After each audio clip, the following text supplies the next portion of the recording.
What did you have in there? There we go. 24 when I had my first. 24 days. Is that gonna be bright enough for everybody? That's Yeah. fine.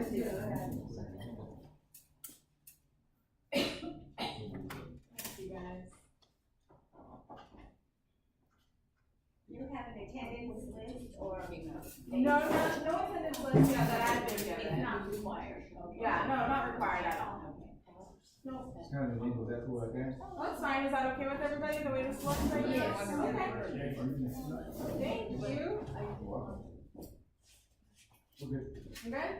Okay, so let's get started. I don't want to keep you too long since you've already been here for quite some time. So, like we said, today it's all about senior nutrition. A little bit about myself. My name is Kalena, born and raised in San Diego, and I live a few blocks away, as I already mentioned. I am currently about to take my exam to be a dietitian, and so one of the things that I wanted to do was do a senior presentation based off just general nutrition guidelines, but with the 3 main focuses, and we'll go over the objectives on the next slide. Okay, so first I just wanted to kind of get a grasp on where you guys are at as far as thinking healthy, thinking of nutrition, and I already know obviously it's a priority to all of you because we just had an awesome class. So does anyone know or have an idea why you think nutrition is important? Because we need to fuel our body with the appropriate things. Yeah, so fuel, what else? All the vitamins, minerals, antioxidants. Yeah, definitely. So it's all one big picture, but within the picture there are a lot of different things as you mentioned, the vitamins, the minerals, the micronutrients, the macronutrients. There are so many different things. Luckily today we'll be able to kind of hone in on just a few of the most important ones, I would say, especially for the senior population. Okay, so for the objectives today, we mentioned we're going to be going over fat. This is a picture of one type of fat. We're also going over fiber, kind of giving you a clue of where you can find it already. And then lastly, we'll be going over sodium, also known as salt, which I'm sure you're very familiar with, or most of you are. Okay, so let's talk about fats first. So recommendations, for each of these, there'll be different recommendations depending on what type of nutrients you get from that source. So for fats, the daily recommended intake is about 20 to 35% of your overall diet. So, but there are different types of fats. And maybe you've heard of them, maybe you haven't. But has anyone ever heard of unsaturated fat? Okay, and so under saturated fat, there are even more types, which we'll go into in a few slides. Then you have saturated. Has anyone heard of saturated fat? Okay, and then you have trans fat too. So for each one, there are different percentages, and we'll go over that a little bit more in a few slides. As you can kind of get a grasp, you're going to be wanting to get a larger amount of the unsaturated fatty acids compared to the saturated and trans fat. But why is the first thing I want to go over. Why is this so important for everyone, but especially for the senior population? Does anyone have any idea about why you want to be very aware of your fat intake in your everyday meals, all your snacks? Yeah, definitely. If you can already see from the pictures too, you kind of get a hint. So specifically speaking on fats, just as you mentioned, your arteries, your cholesterol. So heart disease is the #1 cause of death in the United States, and it's been that way for quite some time, right? When we're talking about, for the senior population, 65 years and older, just from your age alone, regardless of your lifestyle, you become at an increased risk for just having a heart disease or cardiovascular disease, just from your age alone. So it's even more of a priority. The older we become, the more of a priority this has to be on our list. And just some statistics. So for males, 60 to 79 years of age, 77.2% are diagnosed with cardiovascular disease. And then for females, it's a little bit higher, it's 78.2% are diagnosed, right? So it's a very, very common thing that's seen across all ages. But as we said, just by becoming older, you become more at risk for this disease. Here's the thing though, it's completely preventable as far as your diet goes. you can make a lot of different adjustments in your diet so that even though just with age you're at an increased risk, if you can make adjustments in the foods that you eat and just becoming more educated, you can decrease your risk. So it's not a losing battle. It's just becoming a little bit more aware and educated if you aren't already. Does that make sense? Yeah. Okay. So the first one I want to talk about is the healthy fats, right? I don't really prefer to use the words good and bad. It kind of creates an unhealthy relationship with food, in my opinion, but to each their own. So let's just go with healthy and unhealthy. So for the healthy fats, these are the unsaturated fatty acids, and there are two main types. One, we like to call them MUFAs, which is just the short term for monounsaturated fatty acids, okay? And these, we're aiming for about 15 to 20% in your daily intake. So the MUFAs, as we call them, their main function is to help reduce cholesterol levels and maintain your cellular structure, which overall decreases your risk of heart disease. So it's that combating just because we're getting older. If you increase your intake of unsaturated fatty acids, specifically these MUFAs, then you can help your risk decrease. So where can we find these? There's a few different sources. So there's vegetable oils, which, let's name a few. Vegetable oils, what do we got? Olive oil. Yeah, olive oil, canola oil. Yeah, definitely. And then we have avocados. Does anyone eat avocados in here? Oh, all day, every day. And then we have nuts. Yeah, nuts are awesome for snacks, even in main meals, right? And then olives too. And you mentioned olive oil. So the olive oil contains the unsaturated fatty acids, but also just eating olives, right? And we'll get into, olives can also be higher in other things that we want to be, right, we want to be aware of, but they also are healthy for you too because of these unsaturated fatty acids, which will help you decrease your risk for heart disease. So the second main type is similar to MUFAs. They're called PUFAs. Anyone heard of PUFAs before? No? Okay. So these are polyunsaturated fatty acids. They just mean they have a different structure compared to the MUFAs. They're built differently, but still unsaturated fatty acids. These we're aiming for about 5 to 10%. And the main functions of these, so anyone heard of the omega-3, omega-6 fatty acids? So this is where they fall, under the PUFA umbrella, right? It's a very poofy umbrella, right? Underneath you have the two types of omega-3 and omega-6, which are the main types of omega fatty acids. Now these are also very important to protect from cardiac events, and they also promote an anti-inflammatory environment in your body, which is amazing, especially because normally the foods that we eat, whether it's processed or high in sodium, that can promote an inflammatory environment. So not only is this combating heart disease, but it's combating that inflammation response that we have to foods high in other nutrients, including sodium. So they're really cool. They're awesome. So where can we find these? Also in oils, right? Mainly when we're talking about polyunsaturated fatty acids.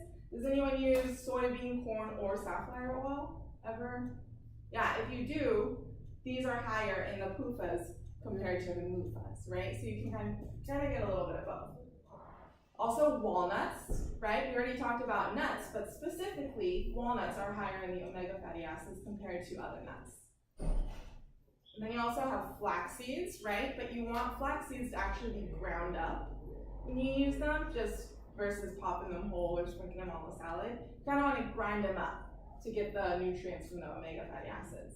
And lastly, which some of you have probably heard of, fish, right? And overall, fish in general will have higher amounts of these fatty acids, but salmon actually will have a higher amount. It has a higher fat content, but we're talking about the healthy fats in this area, right? So we're talking about the healthy unsaturated fatty acids. I love salmon, and actually, I didn't used to like salmon. It wasn't my thing. Maybe it's a mind game, but once I found out that it was higher in the omega fatty acids, I was like, all right, I gotta learn to like this. This is a thing. So it's really awesome. So all of these sources will give you both of these fatty acids, but some are going to be higher in others. Any questions on any of this? No? Do your fish have to be ranch fed or do they have to be wild? Does it make any difference? It doesn't make much difference on the nutrient content, but that does come down to a controversial conversation, just more of your morals, your ethics, and kind of what you believe is the best source for your food, but ultimately they will have the same fats. Yeah, but that's more of a personal choice of whether you would prefer farm raised or wild. Okay, so now let's talk about the unhealthy fats. So we just talked about unsaturated fatty acids, right? And I wanted to bring this out too. So, one thing that's really cool visually to see, which I'm sure you've seen before. Here I have just extra virgin olive oil, which we talked about. Olive oil is high in the unsaturated fatty acids, right? So, I wanted to pour a little bit. Right? It's pretty liquidy, right? You can pour it over anything, right? And this is a really easy way to tell which fats are unsaturated and which are going to be saturated. So, does anyone know what this is? Butter, right? So this is room temperature butter, okay? As you can see, it plopped out in a blob, right? Versus this, if I was to pour, right, it would have a completely different texture and viscosity. One is going to be unsaturated, right? The other is going to be saturated, okay? And just visually, you can kind of see, you can kind of make your choice based off of that. And it's also a good visual as to what it can do inside of your body, right? So if we're thinking about heart disease and we're thinking about arteries being clogged, right? And increasing your risk for cardiac events. I mean, you can kind of picture what this can do to, in high amounts, to your arteries, right? You can kind of visually just see it, versus something like this, which has more of the healthy fats inside. So speaking of unhealthy fats, first we'll talk about the saturated, right? Which is what we have right here, your butter. Butter, I have to say, has great flavor. I mean, it's awesome. People use it for cooking and a lot of different things. What was that? I think you gotta have it on a baked potato. Yeah, it's a baked potato. And luckily there are a lot of healthy alternatives too to pretty much everything nowadays. And it just comes down to moderation, right? So yeah, you can have some, but because you have an increased risk of these cardiac events as you get older, you just want to have even moderation and just be conscious of how you're getting these saturated fats. So we're aiming for less than 10% with these. And like we went over, at room temperature, your saturated fats are going to be solid, okay? This is also something you can see in, does anyone eat like steak in here? No. Meat beef? Okay, if you see like a steak or any type of beef that has fat on it, at room temperature, it's solid. You know what I mean? And then when you cook it, it becomes softer and it melts down. But at room temperature, it's solid, meaning that that falls into the saturated fat category, and it's something that you want in moderation. Bless you. Thank you. So, and as you mentioned, it's found in animal sources. So butter is made from animal sources, unless you have a healthy alternative, right? And also fatty parts of meat, whether it's chicken, whether it's beef, or pork, any of that, you'll notice that the fat is solid at room temperature, which means that it falls into an unhealthy fat category. So all about moderation. And as we spoke of, it increases the cardiovascular events. So we spoke about butter and fatty meats. Moving on to trans fat. Who's heard of these bad boys? Yeah? Okay, so this one, we don't really want anything, right? It doesn't have any benefits for us when it comes to health. Now, this is mostly known for being found in processed foods, but it's actually also found naturally, right? And in very small amounts, but it is found naturally as well. Now, these fats, let me go down, also increase the cardiovascular events, and technically they fall under the unsaturated fatty acid category, which is important to know because even in that sense, it still falls into the unhealthy fats. So just being aware of that. The main source we get in it is processed foods, and a really easy way to try and avoid it is to just flip the package over and read your ingredients and the nutrition label. Best friend, the nutrition label is the best thing ever that can happen to us. And most of the products will say how much trans fat are in it. And it could be 0%, it could be 20%, you never know. So it's good to check.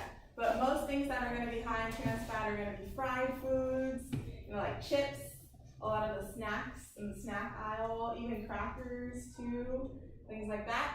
And then the naturally found trans fats are going to be found in milk and meat, so also animal sources. Any questions? Yeah, so the overall message is just pushing those unsaturated, the MUFAs and the PUFAs, right? And decreasing the saturated and the trans fat. And it's so important because of the risk of heart disease as we age. Does it make any difference in the milk category if you do the 2% and 1%? Does that make any difference?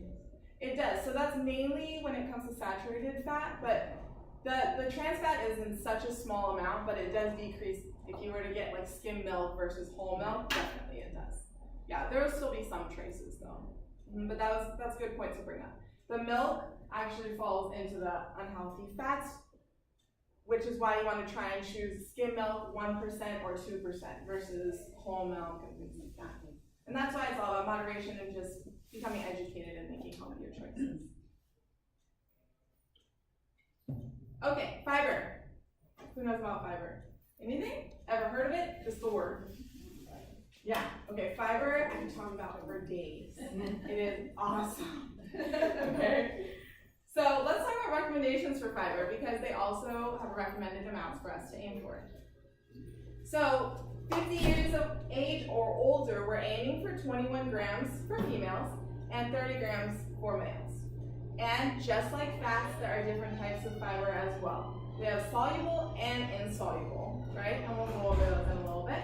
And the way that we find our fiber is going to be in plant-based foods, which is one reason, and the main reason there's this big push for having more plant-based diets and just incorporating your fruits and your veggies and your whole grains in this diet.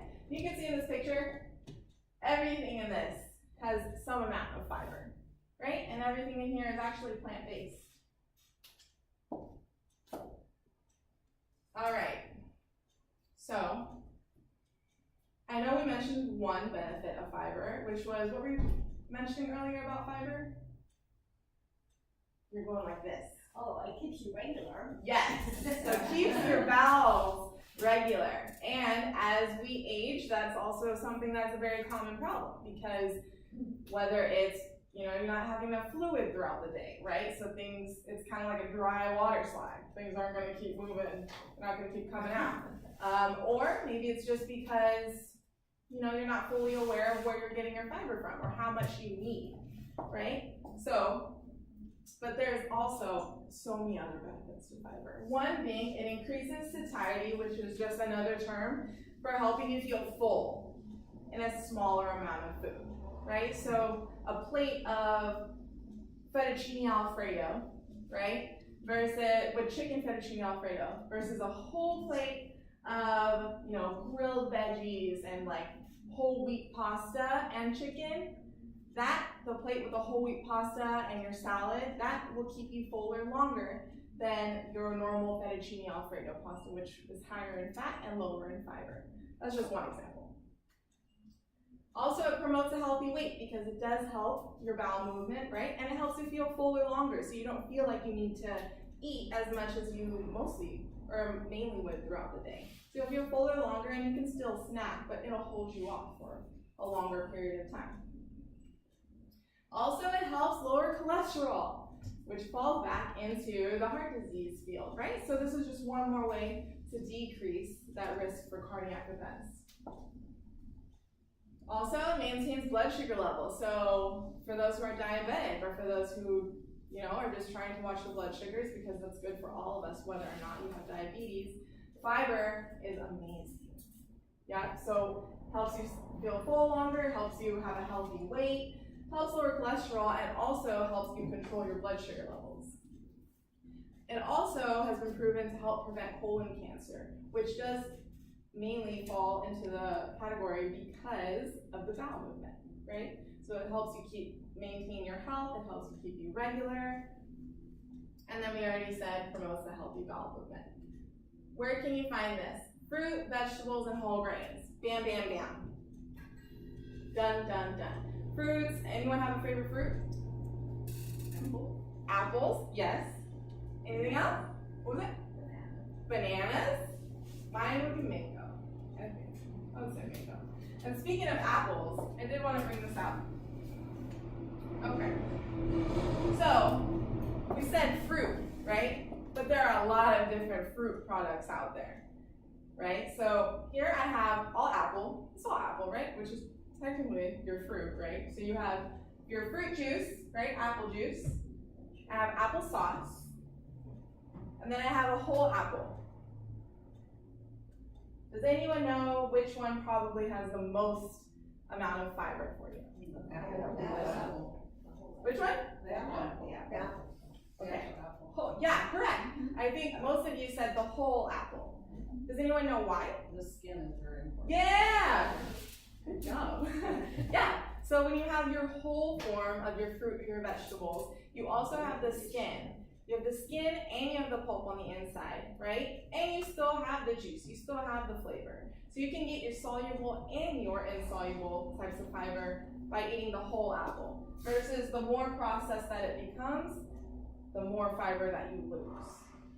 Just something to keep in mind. So when you're choosing your fruits and your veggies and things like that, and you want to just make sure you're getting the right amount of fiber every day, it's a good choice to usually go with the whole form of the fruit, the vegetable, versus something that's more processed. Make sense? Yeah. All right, move this out of the way. So like I said, fiber is awesome. And then the whole grains as well. So whole wheat bread, whole wheat pasta, it's awesome how many alternatives there are today as well. Yeah, does anyone shop whole wheat already, like whole grain? Yeah, sometimes? Yeah. So that's another way to get your fiber intake as well. Okay, so moving on, switch. There we go. So, sodium. Dun dun dun. Sodium is a very tricky, it seems like a tricky thing to discuss and kind of go over because, you know, a lot of us hear about it all the time and it kind of gets intimidating, almost to the point where some of us might just say, like, forget about it. Like, it'll just do what it may do to me and I'm just going to deal with it. But it all comes down to becoming more educated again as well. So sodium is also basically known as salt, more or less. Recommendations for this they seem very intense. So what is recommended for the senior population, or those 50 years of age or older, is no more than 1,500 milligrams per day, which is about 3/4 of a teaspoon. And I wanted to show you this because when you see it visually, it's something else. So this is salt, this is 1 teaspoon. Okay, so this is what the recommendation is for those 50 years of age or older.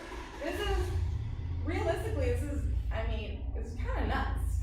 You know what I mean? Like, this is very difficult to actually follow every day.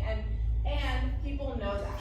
Just based off studies in preventing the heart disease and other diseases that become more prominent in the senior population, this is what they've recommended, right? But this is actually a little bit more than a recommendation, if you can't believe that. This is 2,300 milligrams, and the recommendation is 1,500 milligrams. So one reason I wanted to show you is because, does anybody cook in here? Yes. Right, so when you cook, you're in control of how much of the herbs and the spices and the seasonings that you're using, and that's at your fingertips. It's at your control. Versus, you know, when we're eating out and buying processed foods that are packaged and already made, we are kind of like blinded by what is being put in, even with the ingredients listed. Versus when you visually can see it, it kind of gives you a better idea of how much to sprinkle in your soup or how much to put in your salad dressing and things like that.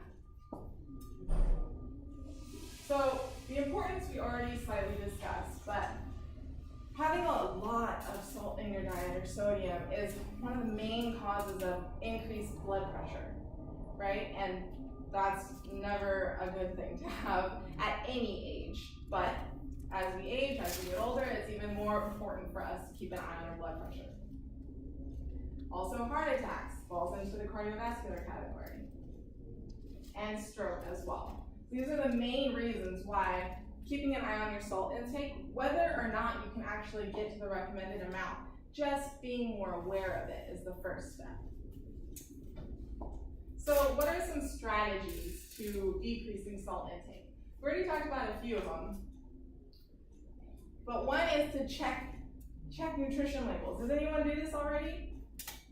Yeah? Almost everything. though. Yeah. It's really. Right, yeah, so it's in everything, but looking at the sodium on the nutrition label, right, you want to aim, you know how it says the percentages on the side? You want to really aim for a 5% or less if you can. Yeah, because that means it has minimal sodium in that. Also choosing things that are labeled low sodium. So understandable, not everybody can cook every single meal, every single snack, right? We're on the go, we have things to do. So choosing low sodium options, it will still have sodium in it, but it's a healthier option than something that is just the regular potato chip. Also, using herbs and spices. I will tell you, onion and garlic. Oh, so good. Anyone have any other spices or herbs that are like your go-to when you're cooking? Turmeric. Turmeric, yeah, that's a good one. Anything else? Any other cooks? No? Well, turmeric is a good one. I should probably use that more as well. But those can give you flavor without giving you the sodium. So if you push on the citrus, the onion, the garlic, and all of the herbs that you can find, then at the very end you can taste it and see like, okay, maybe I'll put a little bit of salt. But after you've already added in all the flavor that you need. And then also, if you're eating out, just don't be afraid to ask, what are your low sodium options? Can you make this without salt? Because then you can add it yourself. Yeah, so I love to eat out. So it's all about finding little strategies where, and especially in this area, there's so many good restaurants. So many. So just ask like, oh, can I have the sauce on the side? Can I have salt on the side without it being cooked in the food? And you'll be surprised. A lot of people do have that option because people are asking more and more for those things. So they do that, they make sure not have the salt when they're cooking it. If you watch them, they don't put the salt. It depends where you are. But like for example, let's just say you're having a day and you want French fries. So if you order French fries, you can say, I want them made fresh, unsalted. You can do that. I didn't know. And most people, it depends on where you are, most people will accommodate the request. And then it depends too what you're ordering specifically, but if it's somewhere that makes everything made to order, they're fully capable of making it without salt. Unless it's pre-marinated, which is why you ask. Yeah, it's all about asking. Don't be afraid at all. Too much salt? Yeah, a lot of people. Yeah, sometimes, I mean, it's just better off. Maybe just get in the habit of just saying, like, hey, can you make this without salt for me? Is that too much to ask? And normally they'll be like, no, yeah, totally, it's fine. Yeah, it's definitely an option. Okay, I did want to bring up the Salty 6, though. And this is from the American Heart Association. So they have a list of like the top 25 saltiest foods that we're most prone to choose every day. These are the top 6, right? And I'm sure you can guess some of them. One of them was bread. Wow. Yeah, so bread, right? It has your whole grains, you can get your fiber from it, healthy carbohydrates. But if you read the nutrition label, a lot of the times it can be up to 40% sodium. So 40% of your daily intake and like 1 or 2 slices of bread. They do have low sodium options out there though. So you can choose less salt, low sodium breads. But pay attention to it so you're not loading up on too much of it. All about moderation. It's the key word. All right, pizza. Right, pizza has so many different ingredients in it, and most of them are going to be high in salt. Whether it's your cheese, whether it's your pepperoni, anything like that, it all adds up to like a salt bomb, and as good as it may taste, keyword moderation, okay?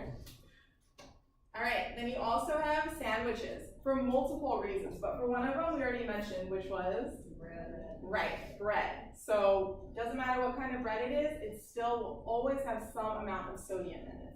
So you can do half a sandwich. You can do an open-faced sandwich. Anyone know what that is? Yeah, so just the one slice of bread. So you can just do that and you can decrease your sodium intake. So another reason that the sandwiches are so high in sodium is because if you eat deli meats, which I do, right? Deli meats also normally have a lot of sodium in it, mainly because it helps them last longer. On the shelves, in the deli aisle, even at the butcher, it allows them to have that flavor, that like savory umami flavor. But one of the main reasons that that happens is because of how much salt we put in it, right? So just being aware of it, maybe you can just do 4 ounces versus your 6 ounces of deli meat. All right, number 5, soups, which is why we talked about when we were cooking at home. Making soups at home is awesome because, as you saw, for the salt intake, you can put as much or as little as you want. When you order soup at restaurants, that's one thing that most of them will never be able to make without salt, because they normally make it ahead of time, and for sure there's salt in it. Because, you know, you're at a restaurant, people want that flavor, okay? What you can do though is if you're not gonna make it yourself, just be aware of not adding any more into it. Yeah, so they have the salt shaker at the tables. I think, yeah, most restaurants still have those. You don't really need it when it comes to your soups. They're normally pretty, they have enough sodium in them already. And then lastly, of the salty 6, burritos or tacos. I was talking about this earlier with Ivana, who works here. We're talking about the place called City Tacos here. Yeah, but tacos and burritos, just like the pizza, there's so many ingredients in them, and even the tortillas themselves.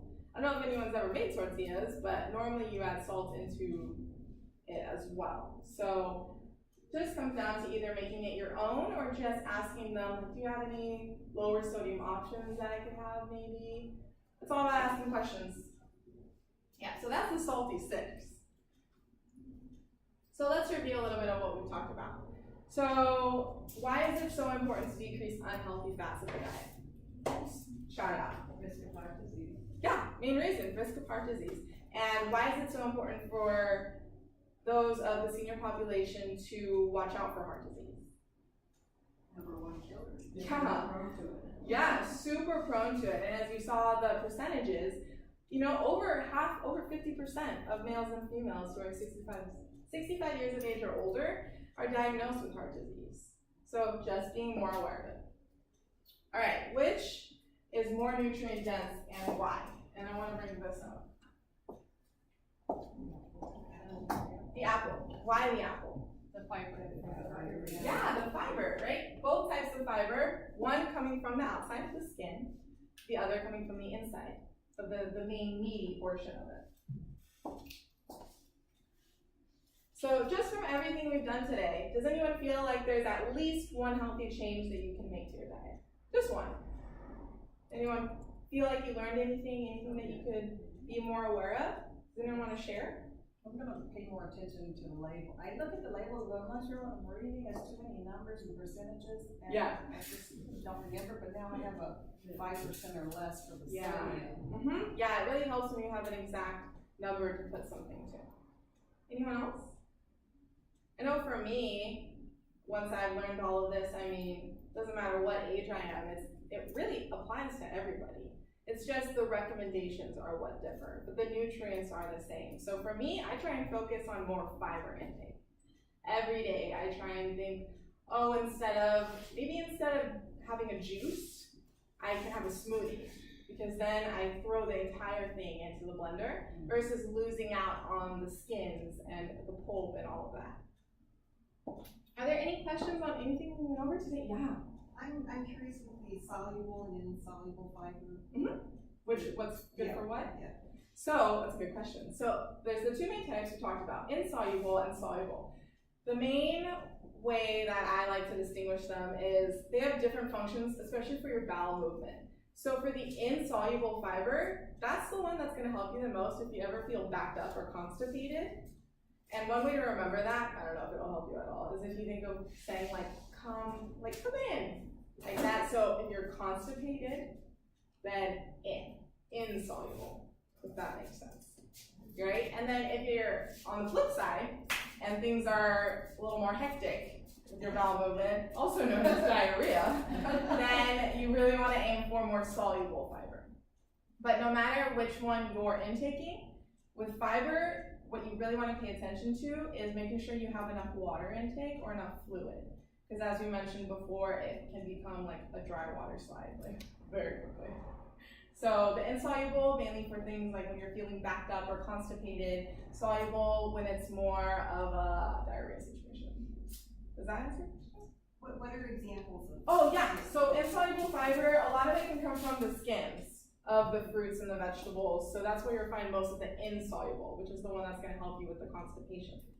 And then for the soluble, that can be like the meat of the fruits, like whether it's the oranges or the apples and things like that. Whole grains are normally going to be the soluble fiber. But on the nutrition label, a lot of times it will distinguish them, not all of them, but it'll actually say insoluble and soluble fiber and tell you how much of each. But the main forms are fruits and vegetables. The insoluble you'll get from the skins, and the soluble you'll get from the actual meaty part of it. Yeah, that's the main way to distinguish them. Yeah. Any other questions? No? Okay, cool. Thank you guys for coming. That's all I have for you today. If you have any other questions, you can come up and ask. Do you need us to sign in or anything? No, yeah, no sign in